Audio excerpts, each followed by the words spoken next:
Good morning, good afternoon, and good evening, ladies and gentlemen. Welcome in the Australia's Tabletop Wargaming Network. As per usual, I am ScottyD, and welcome to the new setup for a little bit. We are finally set up and good to go. My voice is going to sound very different to what it normally does. I'm not going to speak with as much energy tonight, but I am going to be speaking a lot. And welcome in to the South Pacific ITC Snapshot for December.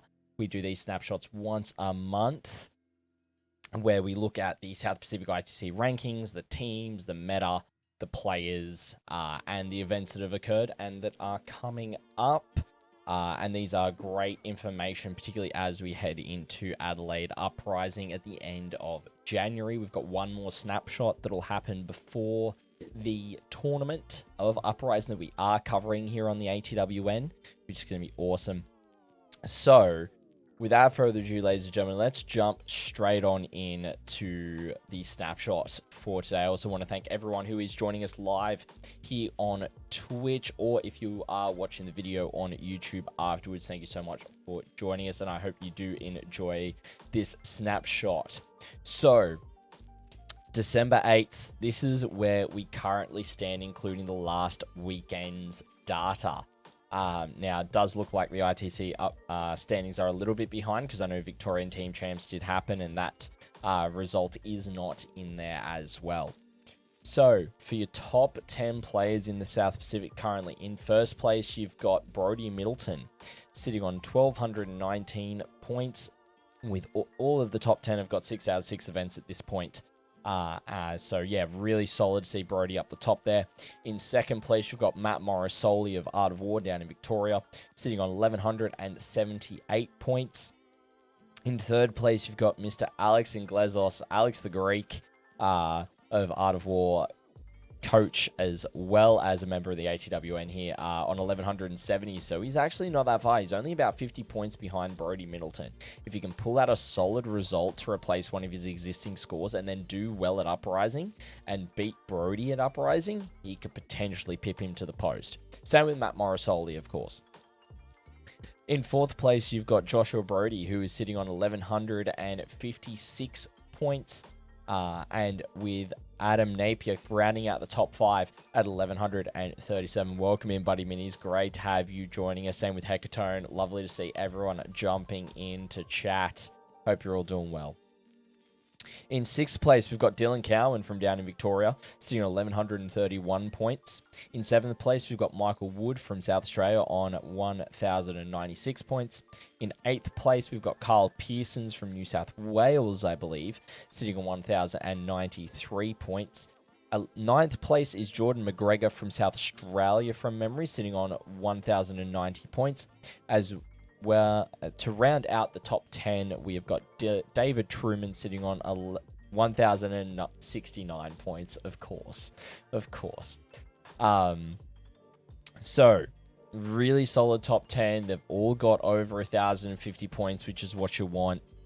Brodie Middleton having a really solid score, being up in the 1,200s, being the only one in the 1,200s, which means if he does well at Uprising, he's going to be able to solidify the ITC season for the year in the South Pacific, but I would not put it past either Matt Morrisoli or Alex Inglezos to pip Brodie. I would not. Uprising is going to be an absolute shark tank, and it's going to be really interesting to watch some of the games that are going to be happening there as well.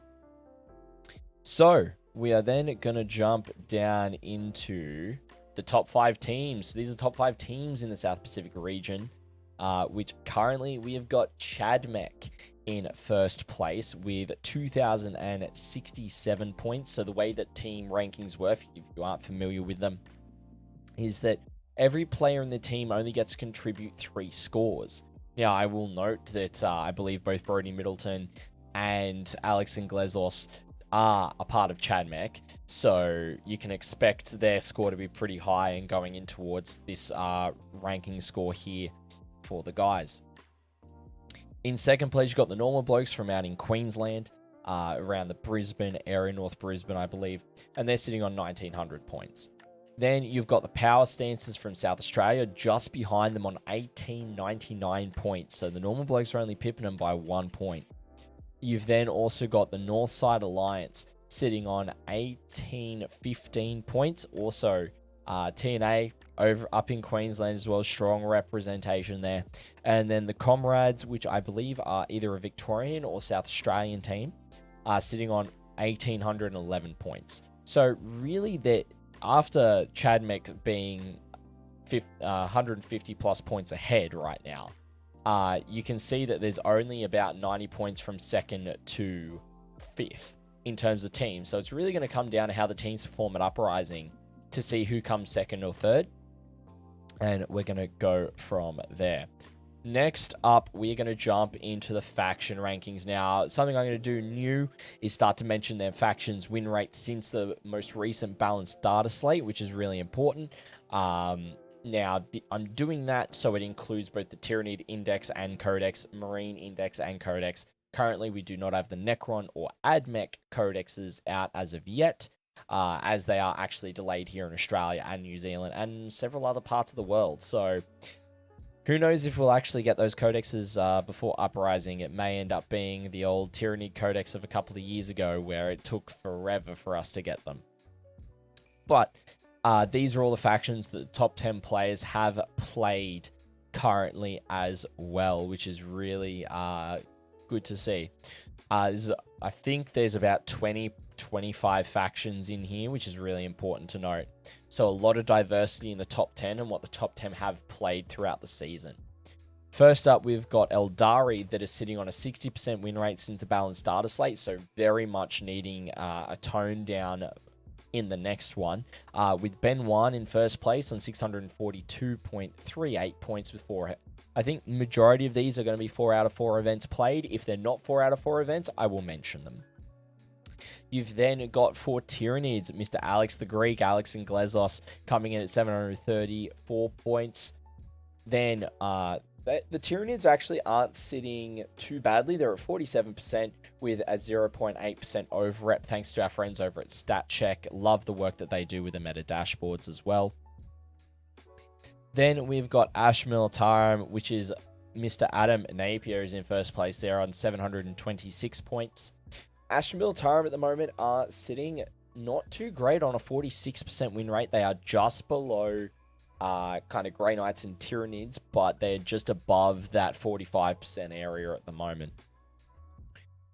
For Asiyani, which will also fall under Eldari technically, is Mr. Greg McGinty from New South Wales sitting on 631 points. For Dark Angels, now this is going to be really interesting because Dark Angels currently are sitting at a 48% win rate, so better than main Codex Space Marines, with Dylan Cowan coming in first place on 655 points. For Chaos Demons, you got Matt Morrisoli from Victoria as well, sitting on 790 points, and Chaos Demons currently are sitting on a 48% win rate, relatively healthy, I would say. However, they are limited in terms of their builds. Chaos Knights is being... Whoop, sorry about that, chat. If I'm getting too loud, please tell me in chat, and I will adjust things. Maybe I get a bit too agitated as I'm trying to conserve my voice.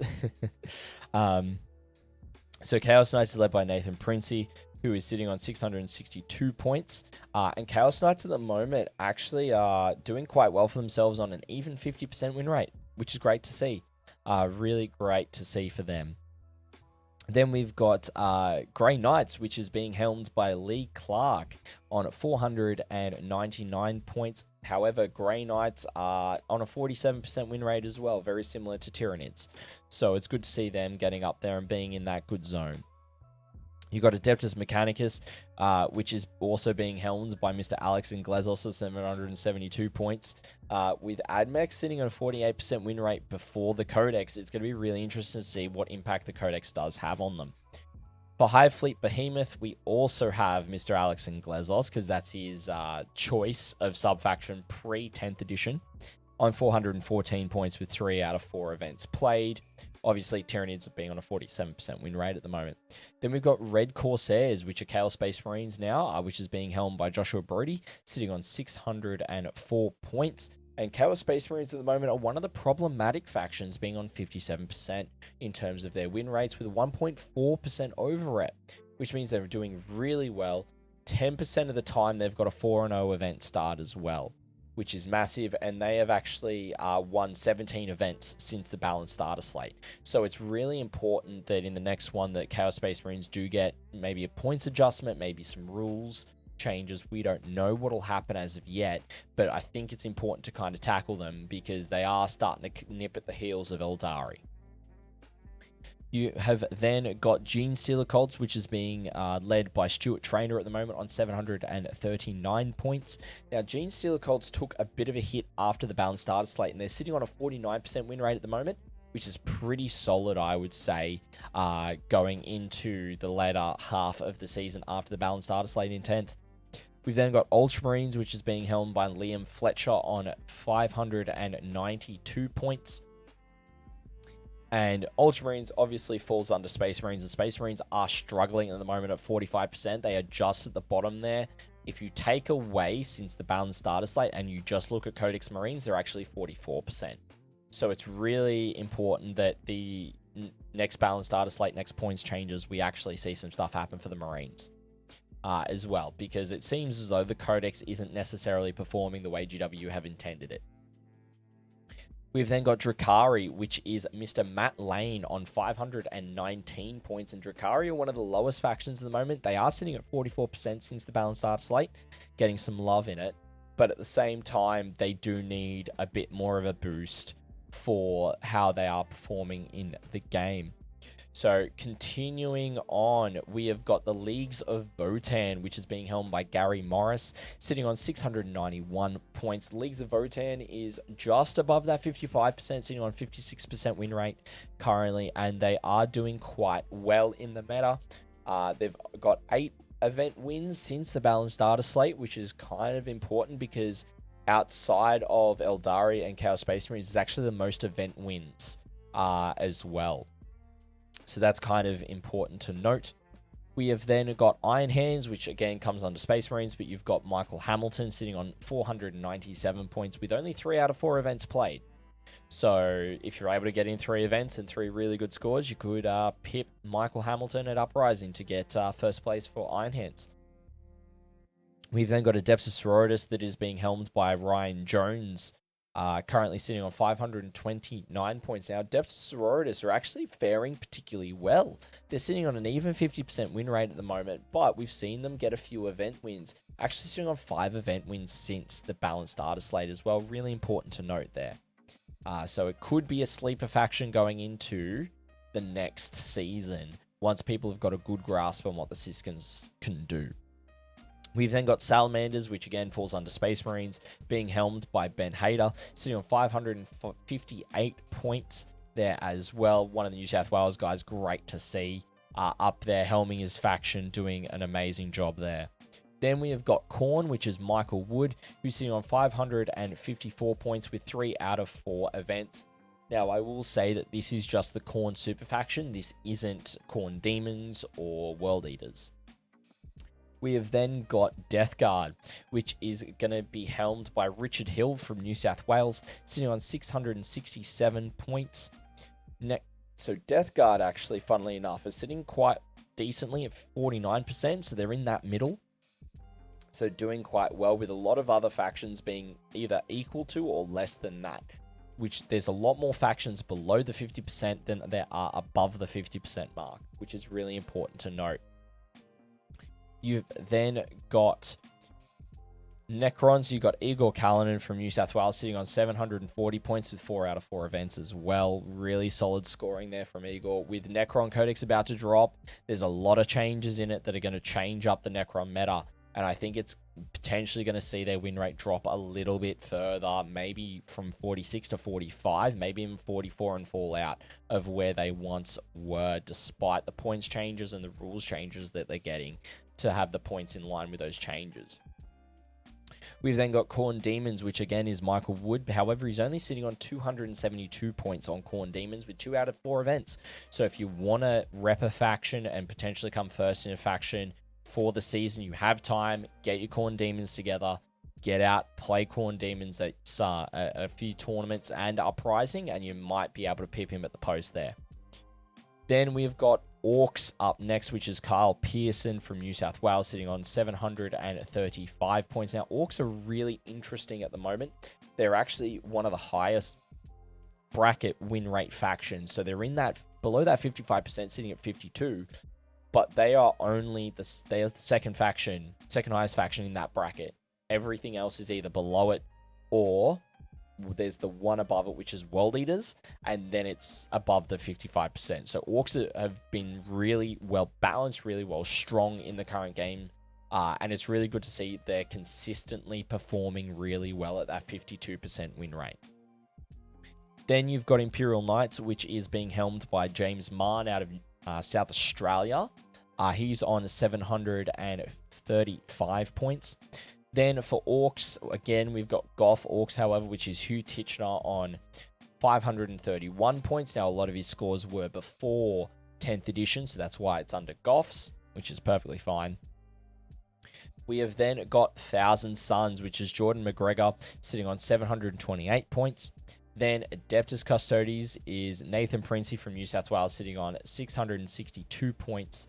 Now, I did miss Thousand Sons and Adeptus Custodes win rate. So Thousand Sons win rate, currently sitting at 51. They're doing pretty well for themselves at the moment. And then for Adeptus Custodes, unfortunately, they are not. They're sitting on a 43% win rate, so expect some repeals from the balance changes that they faced in September. Then we have got Blood Angels to round out the factions that we're going to be looking at, with Cameron Royal coming in at 298 points. So Blood Angels are actually the worst faction currently on the StatCheck dashboard at 42% of a win rate since the balanced starter slate. That's also including the buffs from the Marine Codex. So it's going to be really interesting to see what happens there. So far, we've seen the top factions, we've seen the top players, and we've seen the top teams. This is really a solid setup going to Uprising. I'm not seeing any one particular faction being favored by the top players, nor is it going to be an overarching Imperium is just really strong at the moment, or Chaos is just really strong at the moment, or Xenos is really strong. It's kind of a mixed bag in terms of what the top players are playing at the moment as well. Okay. So, next up, let's jump into looking at some of the tournaments that have occurred since the last data slate. Well, not since the last data slate, since the last snapshot that we did, which was back in October. There's about 20 events that we've got to get through, but it's important to note the different sizes when the events occurred and the meta of the top three. I really do like looking at those top three because it's actually quite important. So the first event is the Game Center Narellan October RTT on October 14th, and it had 6 players in attendance. First place went to Jay Marn of the Pantheon. We had him on to do the Pantheon GT tournament preview, as well as he runs Pantheon Studios. So really great to see him get 2 100s and an 84-point win there with Tau Empire. He tied against Pat Spooner in round 3 for first place, and Pat was playing Imperial Knights there, also of the Pantheon team. And then you have Samantha Ison from the Garage Wargaming team here in the Illawarra, who went 2 wins, 1 loss with Chaos Knights. So really surprising to see Tau up there. I mean, they are on a 50% or 51% win rate, so they are doing quite well for themselves if you know how to play them, which is really quite important. The next event we're looking at is the Risky Rollers Fixed Bayonets RTT that happened on the 21st of October. They had 22 players in attendance, which is absolutely awesome for them. Dylan Cowan came in first place from the Gentleman Gamers with Tyranids, followed by Jordan Brown with Chaos Knights and Charles Ledbetter with Eldari. So a decent mix there. No Imperium in the top. However, 2 Xenos, 1 Chaos, great to see Dylan piloting something other than Marines. We'll get to another event where he was playing Marines as well. But Jordan Brown doing well with Chaos Knights and Eldari being up there as well, as you'd expect. You've then got the Down Under 40K Sydney RTT that happened on the 21st of October as well, with 28 players in attendance. Now, the Sydney RTT caps out at 30, but they consistently get 28 plus players, which is awesome to see for the guys in Sydney there. Peter O'Neill came in first place with Thousand Suns, followed by Alex and Glazos with Adeptus Mechanicus, and David Sarum coming in third with Chaos Knight. So you got 2 Chaos players and a AdMech player. Now, Alex jumping on the AdMech, he could be prepping for the new Codex because it was known that they were getting the Codex, or he could just want to be seeing how the AdMech are playing as he chooses his factions going into Uprising. Then going into the Midawi RTD happening on the same day for the Down Under crew on the 21st of October with 15 players in attendance. Gary Morris took out first place with Leagues of Votan. Simon Turner came in second place with Orcs, and then Nathan Saunders came in third with Ultramarines, going 2-1, with Simon and Gary both going 3-0. Really interesting to see 2 Xenos and the Ultramarines up there as well, considering how the Marines are actually performing. But Nathan is quite a good player from what I have seen of him. All right, next up we have got the South Australia 40K circuits, Acolyte Teams RTT, that happened on October 22nd. Now, this was 8 teams of 6 players, so that's actually 48 players in attendance, which is awesome. The team that took out first place was Lost in the Mail. They had 2 wins and a draw. They had Chris Gardner on Dark Angels, Evan Wolfendale on Adeptus Custodes, Kyle Murray on Chaos Demons, Nate Mail on Necrons, Serena Mail on Farside Enclaves Tau, and Zach Singlehurst on Grey Knights. In second place, they had the South Australian ATC team, which also went 2 wins and a draw. You have Adam Napier on Drakari, John O'Bishop on Tau Empire, Joshua Pope on Asiani, Peter Hatcliffe on Necron, Sam Marshall on Iron Hands, and Shane Miller on Leagues of Votan. And then in third place for their event was the Indomitable Phalanx, going 2 wins and a loss. They had Ben Reggett on Adeptus Custodes, Callan Henry on Imperial Knights, Lachlan Kennick on Tau Empire, Philip Wessels on Iron Hands, Sam Young on Adeptus Sororitas, and Stephen McGregor on Thousand Suns as well. Some really diverse factions there. In each of the teams, it's kind of like 2 Imperium or 3 Imperium, 3 Chaos, or some Xenos. It was just really solid mix amongst those 3 teams. Then we've got the Orktoberfest 2023 GT on October 28th and 29th of 51 players up in Queensland. Ben Warrior took out first place with Adeptus Mechanicus, followed by Wayne Russell in second place on Black Legion Chaos Space Marines, and David Truman in third place on Blood Angels. Now, David did go 4-1, and the other 2 went 5-0, so really strong scoring there from all 3 of those players. We then go to the TTW Prospect October RTT happening in South Australia on October 29th. They had 21 players in attendance, with Michael Wood coming in first place, with Death Guard, Liam Fletcher coming in second place with Ultramarines, and Ben Reggett coming in third place with Dark Angels. So Marines all around, whether you like your Chaos variant or your Imperium versions. And I believe this was post-Marine Codex as well, as we're starting to see some of these events. Then we get to the Hobart GT for 2023. November 4th and 5th with 45 players in attendance. Shannon Butters coming in first place with Eldari, Adam Douglas in second place with Goffs, Orcs, and third place is Ethan Armstrong with Salamanders. Shannon went 5-0, Adam went 4 wins and a draw, and then Ethan went 4 wins and a loss. So really solid to see those kind of results in the top players in attendance as well. Then we've got the Metaman Fundraiser RTT up in Northern Territory, run by the Crocodile Cup crew. For November 4th, it had 10 players in attendance. As an RTT, Ethan Mayer won with White Scars. Chris O'Neill came in second place with Dark Angels, and Levin Letzman came in third place with Imperial Knights. So really interesting to see all 3 Imperium.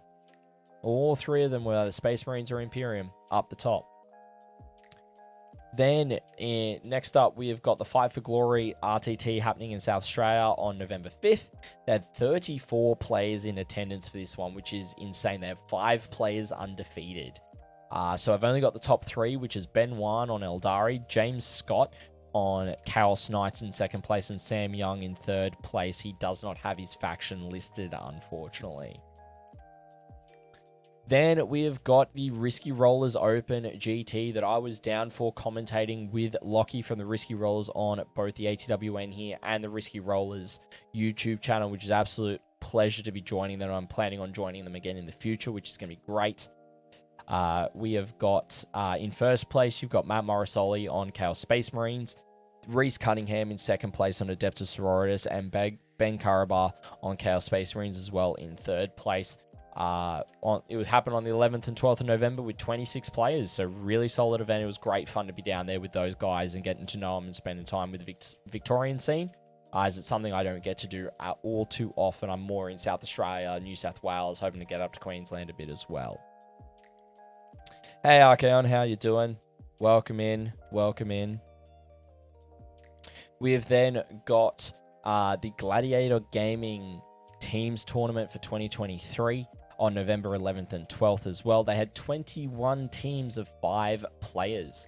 In first place, you had the United Nations team, and yes, this is aptly named because you've got Alex Terrison on Orcs, you've got Brody Middleton on Ultramarines, you've got Eric Lathuris on Tyranids, you've got Nick Argent on World Eaters, and you've got Nick Standing on Adeptus Custodes. So a lot of players who play internationally were on this team. We then have got in they went 5-0. 5 wins, no losses during that team event. In second place for it, you got Bad Hammer, which is 4 wins and a draw. Had Ben Warrior on Adeptus Mechanicus, Brian Lakeland on Adeptus Custodes, Ivan Bernoff on Chaos Knights, Jacob Warren on Gene Stealer Cults, and Micah Bernoff on Tau Empire as well. Then the sub of the dub team, going 4 wins and a loss, is Braden Killaby Francis on Chaos Space Marines, Darren Akchar on Tyranids, David Truman on Leagues of Votan, Dylan Hopkins on Imperial Knights, and Hamish Campbell on Eldari as well. So really some diverse teams, even in the 5-man format. Really great to see happening there as well. Then we've got the Game Center Narellan GT that happened on November 11th and 12th with 28 players in attendance. First place was Jordan McGregor on Chaos Knights. Second place was William Wyckoff on Leagues of Votan, which is interesting.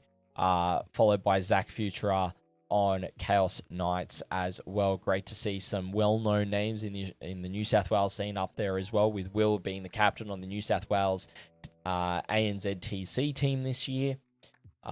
Both him and Zach are great guys, and I've met Jordan, I believe, as well. Great gentleman there too. Then we have got the Overwatch Team Championships that happened on November 18th and 19th. It had 9 teams of 5 players in attendance. First place went to Chad McB team with 5 wins, no losses there, with Alex and Glezos on AdMech, Brody Middleton on Ultramarines, Greg McGinty on Asayani, Josh Hines on Tyranids, and Nathan Princey on Chaos Knights. That team is stacked. That is absolutely stacked. There's 4 out of the 5 players are top of their faction in the ITC at the moment. So really, really important to note that there. Oh, excuse me, I got the hiccups for a second there. Let me just see if I can get rid of those.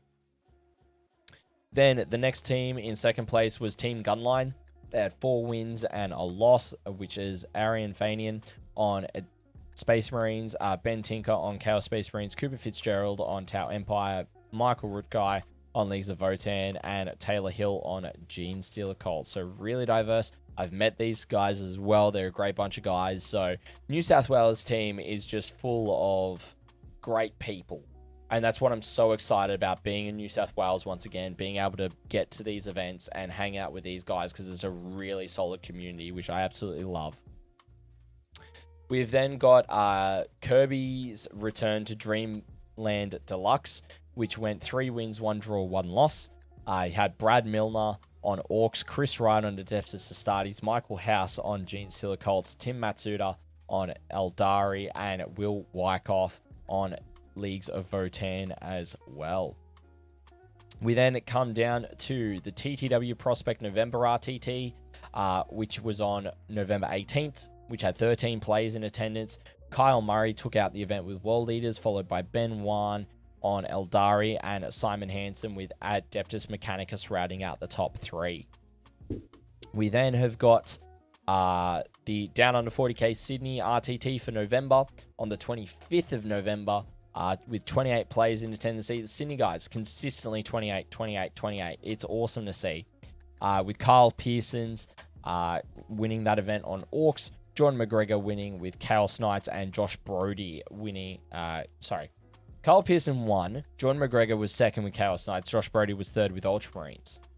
Now, I'm not sure if Josh Brody was playing Ultramarines or not, because he's normally a Chaos player, but really interesting to see. Then there's an event that hasn't got their events results published, which is the Good Games Wollongong 40K RTT that happened on November 25th as well, with 9 players in attendance. Unfortunately, the placings are not published for that one. Then we have got the ITA 40K 2023 GT. It was on November 25th and 26th with 28 players in attendance. You have David Truman coming in first place with Leagues of Votan. Second place was taken by Jacob Warren on Gene Steel Colts. And third place was taken by Oliver Johnson, also on Leagues of Votan. So Leagues of Votan being up there with Gene Steel Colts as well, showing that if you know your faction, if you can play it well, and a little bit of luck, as Mr. Anthony Vanella likes to throw in there, you can definitely pull out event wins. Then we have got the Crocodile Cup doubles, which happened on December 2nd, weekend just gone. 8 teams of 2 players were in attendance. First place was the Memes team with 2 wins, with Ethan Mayer and Nick Jetner both playing Blood Axe Orcs. In second place, you had the Super High Intensity team going 2 wins and no losses, with Connor Simpson on CSM and Lachlan Campbell on Eldari.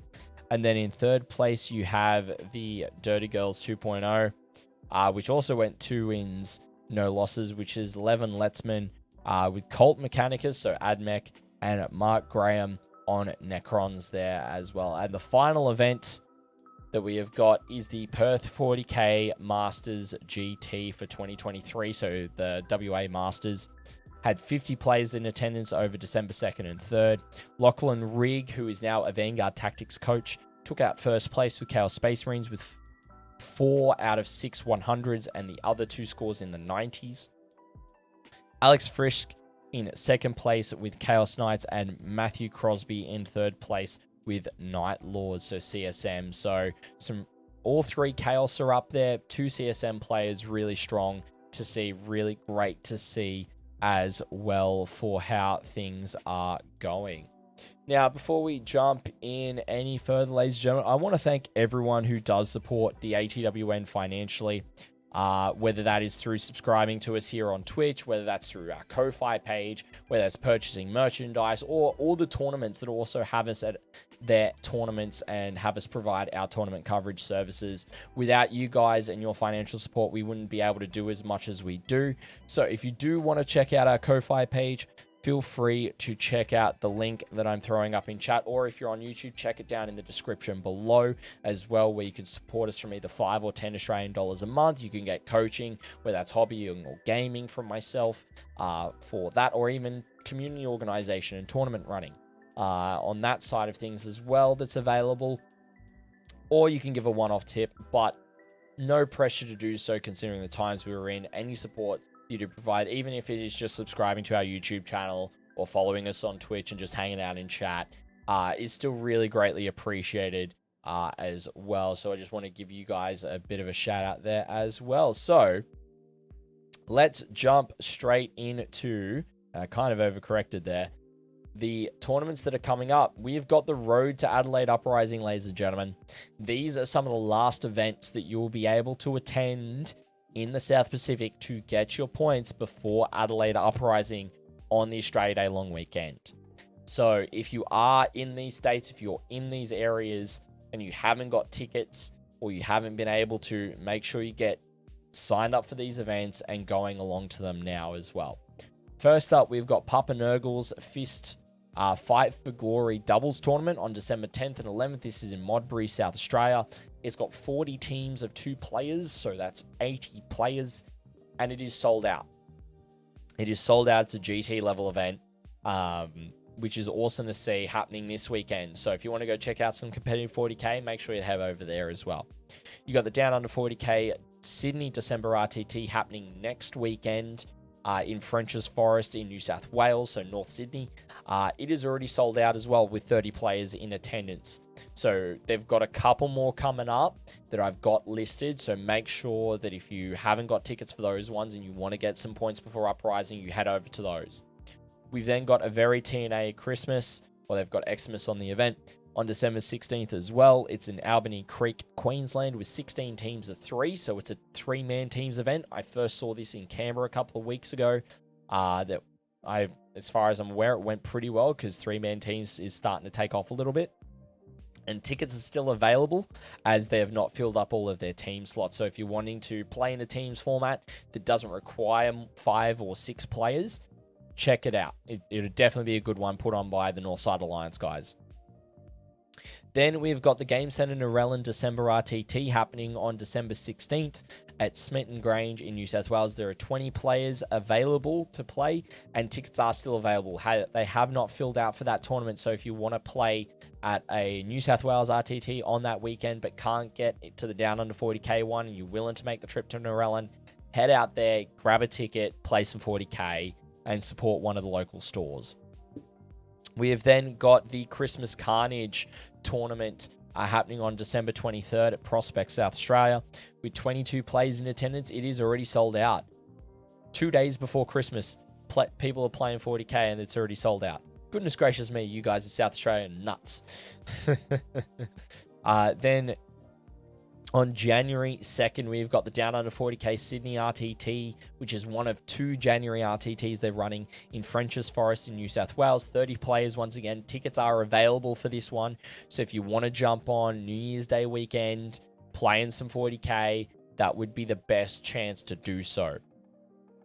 Then we have got Exterminatus 8 Rise of the Noodle happening on January 6th and 7th out at Wagga Wagga, New South Wales. If you want to travel interstate, that would be the one to head to. 100 players for that event. I think they've only got about 55 signed up. So if you're in rural Victoria, more towards the north, even if not, it's only about a 4-hour drive from Victoria in general to get there to play at this tournament. It is an awesome event. I know the organizers, they do a phenomenal job. We'll do a tournament preview in the next couple of weeks for this one as well. Tickets are still available. It's $55 a head in an RSL, so air conditioning, food and drinks at the venue, like it's going to be really good. And they're raising money for the Defense Men's Shed, which is absolutely awesome.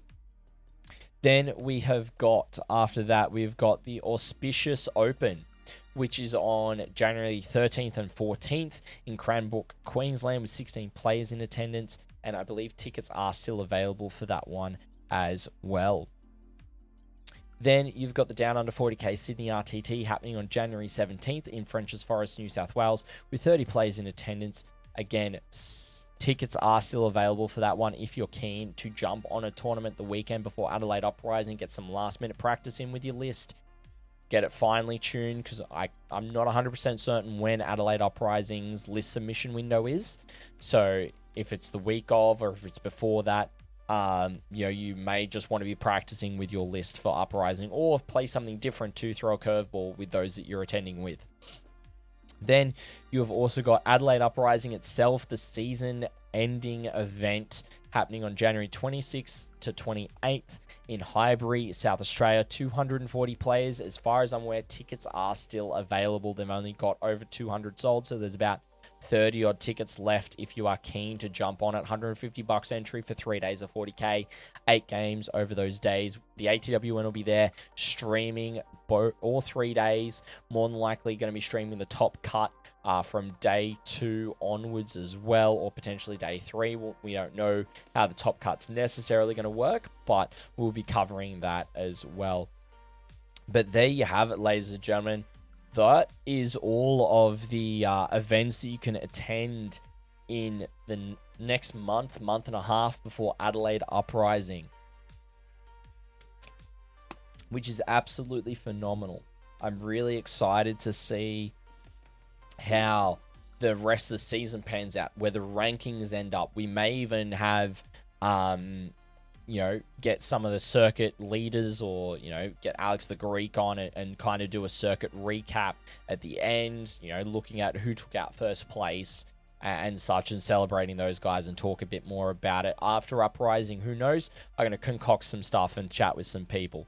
But yeah, I want to thank everyone who has been joining us for these snapshots. I hope you do find them informative about where the state of the game is at, where the rankings are at within the Australian scene, alongside what events you can attend and how different factions have been going at different events. You know, some factions do better at RTTs compared to GTs. Some factions do better at GTs than RTTs. You know, it can be very swingy at an RTT level in a local scene. So really important to make note of that as well. We will have one more snapshot just after Exterminatus, probably the week after Exterminatus. And we may have a guest or two join us for that one as we lead into Uprising to really talk about the rankings. But I want to thank everyone who has joined us for the South Pacific ITC Snapshot. If you are following us on Twitch, really appreciate you guys following us there. If you haven't already, feel free to hit that follow button. Make sure you turn on that notification bell so you're notified as to when we do start up streams here on the ATWN.